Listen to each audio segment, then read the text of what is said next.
Halo Sobat Meja kita bertemu kembali dengan topik yang terbaru. Kalian pernah tidak berpikir, lebih baik mana ya antara susu sapi dengan susu kedelai yang lebih dikenal susu soya? Mungkin kalian sudah pernah meminum kedua macam susu tersebut. Bahkan kalian juga pernah melihat iklan bahwa susu soya tidak kalah bergizi dengan susu sapi. Pada kali ini, meja kita akan mengulas masalah tentang susu sapi dan susu soya ini. Manakah yang lebih bergizi dan lebih sehat untuk kalian? Karena jika kalian melihat iklan televisi, pasti produk susu mereka lah yang paling unggul. Sebelum melanjutkan pada pembahasan, alangkah baiknya kalian jangan lupa subscribe dan like video ini, agar channel kami terus update dan bisa berkembang. Jangan lupa ya, di-share juga. Oke, ternyata tidak semua orang bisa mengonsumsi susu sapi. Alasannya beragam, mulai dari alergi, intoleransi laktosa, menerapkan pola makan vegan, menjalani diet, atau memang tidak doyan. Sebagai alternatif, sudah ada banyak produk susu pengganti susu sapi. Salah satunya adalah susu soya. Tidak hanya memberikan susu soya kepada anak-anak, kamu dan orang dewasa lainnya bisa beralih untuk mengonsumsi susu soya ketika alergi terhadap laktosa. Namun, tidak sedikit orang yang sangsi akan kelengkapan gizinya. Sesungguhnya, apakah nutrisi susu soya setara dengan susu sapi? Ibu pasti tak pernah absen memberikan susu pada si kecil. Susu membantu pemenuhan vitamin dan mineral di dalam tubuh. Ada beragam produk susu di pasaran. Keduanya sama-sama sehat, tetapi ada perbedaan yang perlu ibu ketahui dari susu sapi dan susu soya. Perlu diingat juga ya, kedua jenis susu ini tidak diberikan untuk bayi di bawah usia 1 tahun. ASI adalah makanan dan minuman bagi bayi, karena semua sumber nutrisi yang diperlukan untuk tumbuh kembang sudah terkandung dalam ASI. Susu soya merupakan protein yang sangat baik. Susu soya juga mengandung berbagai vitamin dan mineral. Susu ini sangat cocok diminum bagi orang yang punya alergi terhadap susu sapi. Kelebihan lainnya adalah susu soya hanya mengandung sedikit lemak jenuh dan tidak mengandung kolesterol sama sekali. Berdasarkan studi menyebutkan, susu sapi memiliki kandungan lemak hampir 2 kali lipat dibandingkan susu soya. Lalu, apa perbandingan nutrisi susu sapi versus susu soya? Kandungan vitamin D dan kalsium pada susu sapi sangatlah tinggi.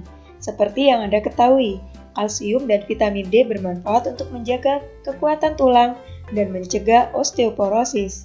Bagi anak-anak, kalsium dan vitamin D yang cukup bisa mencegah gangguan pertumbuhan.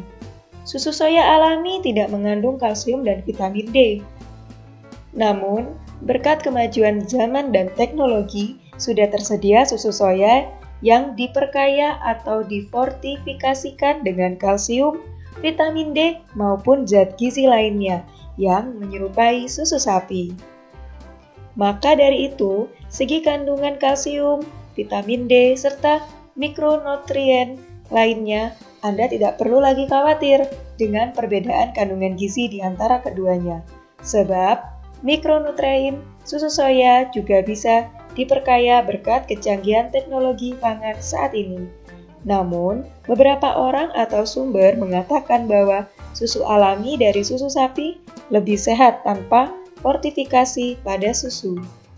Apa saja ya keunggulan susu soya atau susu kedelai? Manfaat kesehatan dari susu soya memang tidak terbantahkan. Namun demikian, banyak orang yang peduli tentang perbandingan susu soya diukur dengan susu sapi.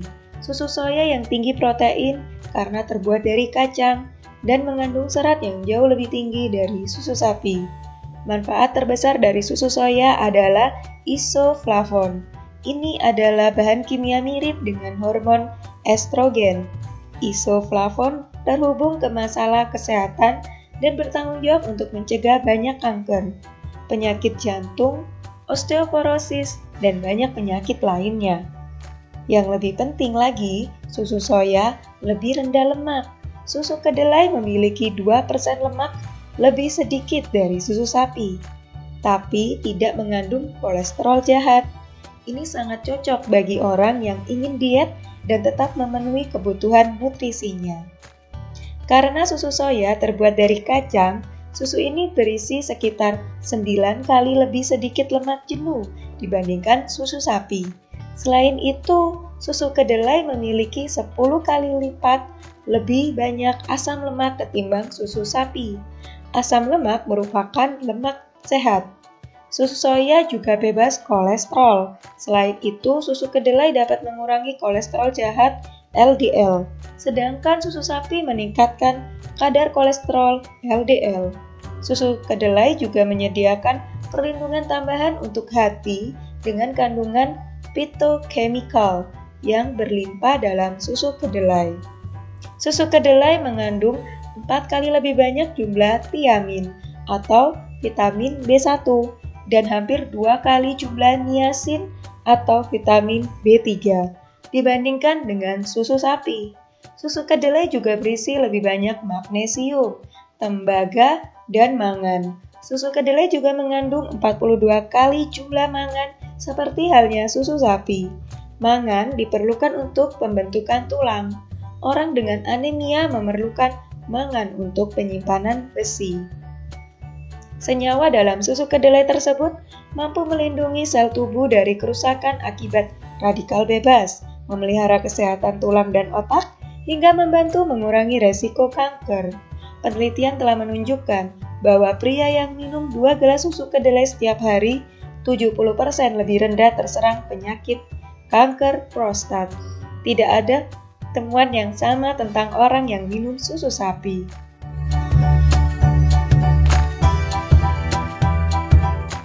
Sedangkan keunggulan susu sapi perah adalah susu sapi mengandung protein dan kalsium tinggi yang baik untuk pertumbuhan tulang anak. Segelas susu sapi dapat memberikan 30% kebutuhan kalsium harian dan 8 gram protein. Susu sapi mengalami proses pasteurisasi, yaitu proses yang mana susu dipanaskan untuk membunuh bakteri, enzim, dan protein yang tidak menguntungkan. Susu sapi kaya dengan enzim dan benar-benar berisi 22 asam amino esensial, termasuk fosfat yang berperan penting untuk penyerapan kalsium. Susu sapi mentah atau perahan memiliki banyak manfaat kesehatan dan merupakan sumber kalsium terbaik. Susu ini merupakan sumber vitamin, khususnya vitamin B12 yang merupakan vitamin penting yang sulit ditemukan dari sumber-sumber non-daging dan tidak ada di susu soya murni, dan juga berisi enzim immunoglobulin, vitamin A, B, dan C. Manfaat besar lainnya adalah bahwa susu sapi mengandung CLA atau asam linoleat terkonjugasi yang telah diamati untuk melawan kanker. Susu sapi lebih unggul dalam kandungan protein, lemak, serta berbagai vitamin dan mineral. Susu sapi cocok untuk anak dalam masa tumbuh kembang dan merupakan sumber nutrisi yang sangat baik bagi orang dewasa.